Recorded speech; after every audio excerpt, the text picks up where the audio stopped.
परिवार को मालिक बनकर नहीं, बल्कि माली बनकर संभालो। जो ध्यान तो सबका रखता हो, पर अधिकार किसी पर नहीं जताता हो। श्री कृष्ण कहते हैं, कोई मौका दे तो उसे धोखा मत देना, और कोई धोखा दे तो उसे मौका मत देना। मिलावट का दौर है, हाँ में हाँ मिला लिया करो, संबंध लंबे समय तक टिकेंगे। दीपक इसलिए वंदनीय है क्योंकि वह दूसरों के लिए जलता है, दूसरों से नहीं चलता है।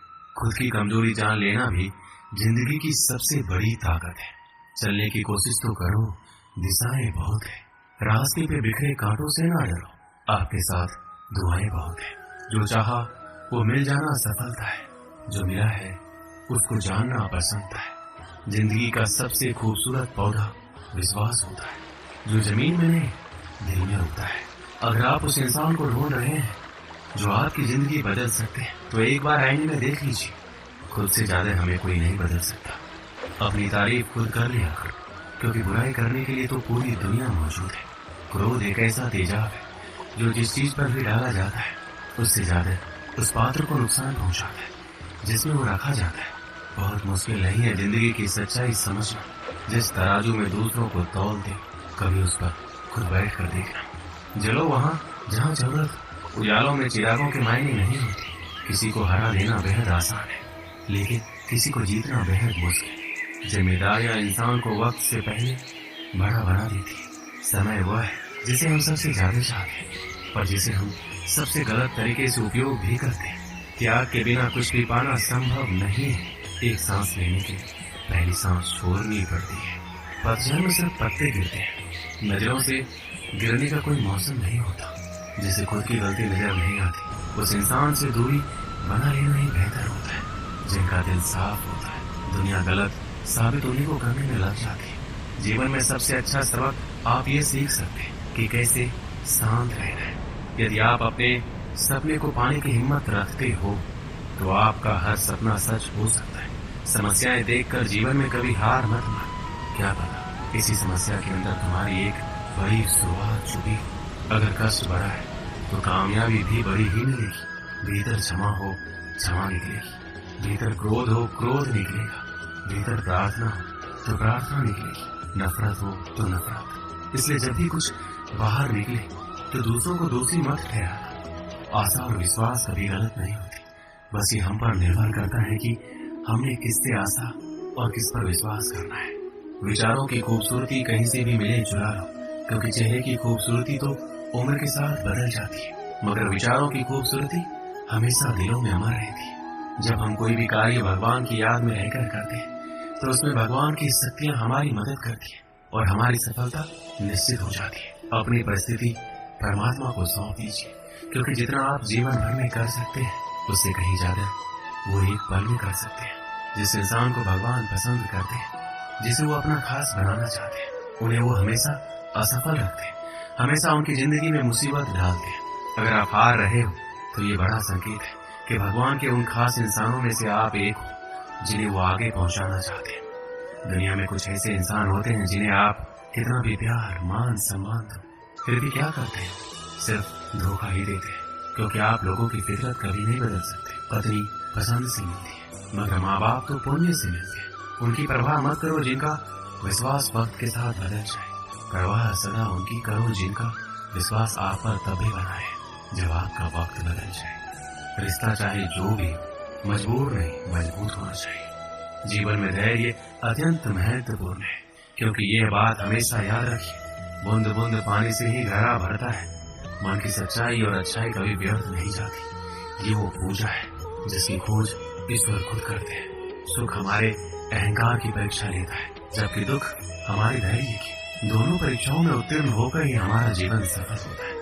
प्यार और सम्मान दो ऐसे उपहार है, अगर आप सभी को देने लग जाओ तो बेजुबान भी छूट जाते हैं। जिस दिन तुम्हें अपना मूल्य पता लग गया, उस दिन के बाद तुम किसी के द्वारा की गई निंदा या प्रशंसा से कोई फर्क नहीं पड़ेगा। संपूर्ण संसार में दुख से बड़ा कोई मित्र नहीं, क्योंकि दुख ही है जो इंसान को ईश्वर की याद दिलाता है। अच्छे व्यक्ति को समझने के लिए अच्छा हृदय चाहिए, ना कि अच्छा दिमाग, क्योंकि दिमाग हमेशा तर्क करेगा और हृदय हमेशा प्रेम भाव देखेगा। सत्य केवल उन लोगों के लिए कड़वा होता है जो लोग झूठ बोलने के आदी हो चुके हैं। हर अनुभव कुछ न कुछ सिखाता है। इसलिए हर अनुभव महत्वपूर्ण है। हम अपनी गलतियों से भी सीख सकते हैं। पेट में गया हुआ विष केवल एक मनुष्य को मारता है, परंतु कान में गया हुआ विष कई संबंधों को मार देता है। अपनी नजर हमेशा उस चीज पर रखो जिसे तुम पाना चाहते हो, उस पर नहीं जिसे तुम खो चुके हो। इंसान की आदत है, नहीं मिला तो सब्र नहीं करता, और मिल जाए तो कदर नहीं करता। जिंदगी में सब लोग दोस्त या रिश्तेदार बनकर नहीं आते, कुछ लोग सबक बनकर भी आते हैं। पीठ हमेशा मजबूत रखनी चाहिए, क्योंकि शाबाशी और धोखा दोनों ही पीछे से मिलते हैं। कुछ लोग आपसे इसलिए भी नफरत करने लग जाते हैं क्योंकि आपकी सही बातें उन्हें कड़वी लग जाती है। जो साथ रहकर भी किसी के हो, वो दूर रहे तो भी अच्छा है। किस्मत सिर्फ मेहनत से बदलती है, बैठकर सोचते रहने से नहीं। सिर्फ उसी के सामने झुको, वो किसी के सामने तुम्हें झुकने नहीं देगा। श्री कृष्ण कहते हैं, करने तो जो आपकी बुराई करते हैं, ऐसी छोटी छोटी बातें तो सिर्फ छोटे लोग ही करते हैं। सिर्फ धोखा देना ही धोखा नहीं होता, लेकिन किसी के साथ अपनेपन का नाटक करना, ये बहुत ही बड़ा धोखा होता है। जो आपकी सही बातों का भी गलत मतलब निकालते हैं, उनको सफाई देने में अपना वक्त बर्बाद मत करो। एक दिन शिकायत आपको वक्त से नहीं बल्कि खुद से होगी कि एक खूबसूरत जिंदगी आपके सामने थी और आप दुनियादारी में उलझे रहे। एक बार माफ करके अच्छे बन जाओ, परंतु दोबारा उस इंसान पर भरोसा करके बेवकूफ मत बनो। अपने तो वो होते हैं जिन्हें आपके दर्द का एहसास हो, वरना हाल चाल तो रोड पर आते जाते लोग भी पूछ लेते। मेहनत का फल और समस्याओं का हल देरी से ही सही पर मिलता जरूर है। जब आप दूसरों का अच्छा चाहते हैं तो वही चीजें आपके जीवन में वापस आती हैं। यही प्रकृति का नियम है। टूटी हुई चीजें सबसे ज्यादा तकलीफ देती है, जैसे भरोसा, दिल, नींद और सबसे अधिक उम्मीद। बस तुम खुद से मत हारो, बाकी सब श्री कृष्ण देख लेंगे। जो इंसान अच्छे विचार और अच्छे संस्कारों को पकड़ लेता है, उनके हाथ में मानव पकड़ने की जरूरत नहीं पड़ती। वक्त जब न्याय करता है तो गवाहों की जरूरत नहीं पड़ती। माफी मांगने वाले हमेशा गलत नहीं होते। कुछ लोग झूठ जाते हैं, पता है क्यों? रिश्तों को बचाने की इच्छा पूरी नहीं होगी तो क्रोध बढ़ेगा, और पूरी होने पर क्रोध। इसलिए जीवन में हर परिस्थिति में धैर्य बनाए रखना ही श्रेष्ठ है। कई वर्षों पहले एक राज्य में मिदास नाम का एक लोभी राजा राज्य करता था। उसकी एक बहुत ही सुंदर पुत्री थी जिसका नाम सुनैना था। मिदास अपनी पुत्री से बेहद प्रेम करता था, किंतु उससे कहीं अधिक उसे सोने से प्रेम था। उसके खजाने में सोने का भंडार था। उतना सोना दुनिया में किसी भी राजा के खजाने में नहीं था।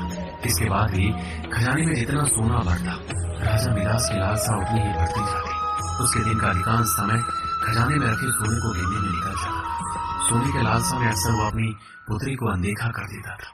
दिन पर दिन उसकी सोने की लालच बढ़ती जा रही थी, और अधिक सोना प्राप्त करने के उद्देश्य से उसने एक बार अन्न जल त्याग कर ईश्वर की कठोर उपासना की। उसकी उपासना से प्रसन्न होकर ईश्वर ने उसे दर्शन दिए और मनचाहा वरदान मांगने को कहा। मिदास बोला, हे ईश्वर, मुझे वरदान दीजिए कि मैं जिस भी वस्तु को छूऊं वो सोना ही बन जाए। ईश्वर मिदास की लालसा समझ गए थे। वरदान देने के पूर्व उन्होंने पूछा, राजन, क्या ये वरदान मांगने के पूर्व तुमने अच्छी तरह विचार कर लिया है?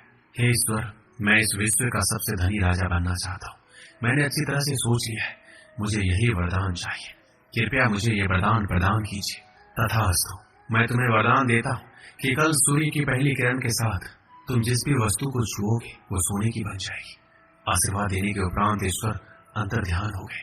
राजा मिदास ये वरदान पाकर खुशी से फूला नहीं समाया। दूसरे दिन सोकर उठने के उपरांत अपनी शक्ति परखने के लिए उसने अपने पलंग को छूकर देखा। वह पलंग सोने का बन गया। मिदास बहुत खुश हुआ। दिन भर वह सुध बुध खोकर अपने महल की हर चीजों को सोने में परिवर्तित करने में लगा रहा। उसे भोजन तक का होश न रहा। शाम तक वह थक कर चूर हो गया था। उसे जोरों की भूख लग गई थी। उसने अपने सेवकों को भोजन परोसने के लिए कहा। भोजन परोसा गया।